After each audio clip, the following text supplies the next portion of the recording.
వారై సూత మహర్షిని చేరి ఈ విధంగా అడుగుతున్నారు. ఓ పౌరాణిక బ్రహ్మ, ఓ సూత మహర్షి, మానవులు ఏ వ్రతము చేసినా ఏ తపస్సు చేసినా ఎట్టి ఫలితం కలుగునో అట్టి దాని గురించి మాకు సవిస్తారంభుగా తెలుపుమని ఆ సూతుల వారిని కోరిన వారైది. అది విన్న సూత మహర్షి ఈ విధంగా చెప్పుతున్నాడు. ఓ చౌనకాది మహామునులారా, పూర్వం ఒకప్పుడు దేవర్షి అయిన నారదుడు మహావిష్ణువును అడిగినట్లే మీరు భూలోకమున మానవులు అనేక యోనులు ఎందుబుట్టి అనేకమైన దుర్భరమైన కష్టములను నష్టములను పడుతున్న మానవులను చూసి ఇచ్చేయాలి. బాగా తెలియలేకున్నది. కష్టములను నష్టములను చూస్తున్న బాధపడి ఏమిటి ఈ మానవులు అనేక యోనులు ఎందుబుట్టి అనేకమైన దుర్భరమైన కష్టములను నష్టములను అనుభవిస్తున్నారు. వీరి యొక్క కష్టములు కడతెట్టుటకు ఏమైనా ఉపాయము లేదా అని ఆలోచించుతూ విచారించుతూ విష్ణులోకమునకెగినాడు. విష్ణులోకములో తెల్లని చతుర్భుజుండును, చేతి అందు చక్రము చక్రము గద పద్మం వంటి అలంకార ప్రియయుక్తుండైన ఆ శ్రీహరిని చూడగానే నారదునికి నోటితో గాని మనసుతో గాని ఊహించి చెప్పుటకు అరవి గాని వాడా, ఆది మధ్యాంతరైత సచ్చిదానంద సర్వేశ్వర నీ రూపము పొడగంటిని అని సాష్టాంగ నమస్కారం చేశాడు. ఆ మాటలు విన్న మహావిష్ణువు నారదుని వైపు చూసి, ఓ నారద, నీవు త్రిలోక సంచారివైన నా లోకమునకు వచ్చుట కారణమేమి? నీ కోరిక ఏమిటో తెలుపుము, నేను తప్పక నెరవేరుస్తాను అన్నాడు. ఆ మాటలు విన్న నారదుడు మహావిష్ణువుకు నమస్కారం చేసి, అయ్యా శ్రీమన్నారాయణ, లక్ష్మీ వల్లభ శ్రీమన్నారాయణ, జగత్ రక్షక, భూలోకమందు మానవులు అనేక యోనుల ఎందుబుట్టి అనేకమైన దుర్భరమైన కష్టములను నష్టములను పడుతున్నారు. వారి యొక్క దరిద్రం పోవుటకు ఏమైనా సులభమైన మార్గం ఉన్నదో మాకు తెలుపుమని సాష్టాంగ నమస్కారం చేశాడు. ఆ మాటలు విన్న మహావిష్ణువు చిరునవ్వు నవ్వి, ఓ నారద, నీవు లోకక్షేమం కొరకు మంచి విజయాన్ని అడుగుతున్నావు.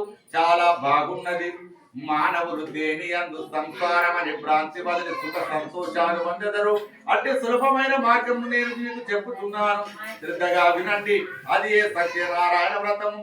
ఆ వ్రతము విధి విధానం ఎవ్వరు ఆచరించినా గాని వారికి ధనకరక వస్తు వాహనములు కలిగి పుత్ర పౌత్రాభివృద్ధి కలిగి అష్ట ఐశ్వర్యములతో వారు జీవించినంత కాలం కూడా అష్ట ఐశ్వర్యాలతో వారి యొక్క వంశము అచంద్రార్కం అనగా సూర్య చంద్రులు ఉన్నంత వరకు కూడా వారి యొక్క వంశం వర్ధిల్లునని చెప్పాడు. ఏ విధంగా చెప్పగా నారదుడు మళ్ళీ అడుగుతున్నాడు, అయ్యా, ఈ వ్రతమునకు కావలసిన వస్తువుల పేరు ఏమిటి?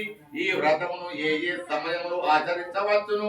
అవి అంతయు కూడా నాకు సవిస్తారంగా తెలుపమన్నాడు.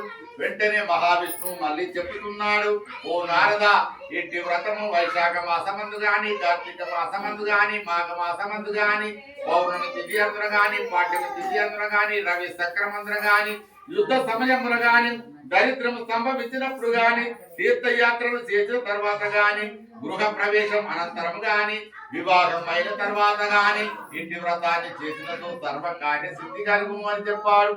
మరియు ఇంటి వ్రతమునకు కావలసిన వస్తువుల పేర్లు ఏమనగా ఆవు పాలు, పెరుగు, నెయ్యి, తేనె, చక్కెర, గోధుమ రవ్వ, అరటి పండ్లు మొదలైన సామాగ్రి తీసుకువచ్చి విధి విధానమున సత్యనారాయణ స్వామిని పూజ చేయవలెను.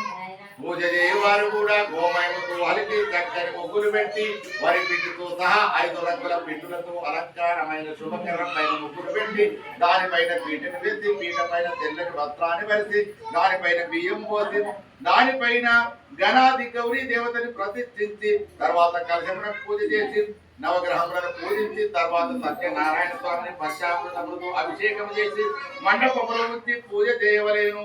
కలియుగంలో ఇంతకంటే వేరే దైవం లేదు అని చెప్పాడు.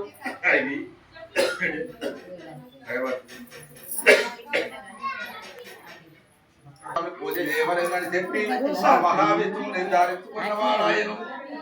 మరి వ్రతం చేయవారు కూడా తమ శక్తి కొలది తనకున్న బంధువులను పిలుచుకొని బ్రాహ్మణోత్తములను పిలుచుకొని ఇంటి వ్రతమును పూజలు చేయవలేను. మరి ఉదయములను లేచి కాలకృత్యములను నిర్వర్తించి శుచి అయి నిక్షర భక్తితో దేవాది దేవ సత్యనారాయణ స్వామి, ఈ రోజున మీ వ్రతాన్ని చేస్తున్నాము, మాపై దయ చూపుమంటూ సాష్టాంగ నమస్కారం చేసి పూజలు చేయవలేను. మరి ఇటు పూజ చేయవారు కూడా ఉన్నవారు అయితే మరి తులము బంగారంతో గాని, అరతులం బంగారంతో గాని, లేదా వెండితో గాని తుదకు మట్టితోనైనా ఇట్టి విగ్రహాన్ని చేసుకునవచ్చును, లోభాసం చేయరాదు అని ఈ విధంగా చెప్పాడు.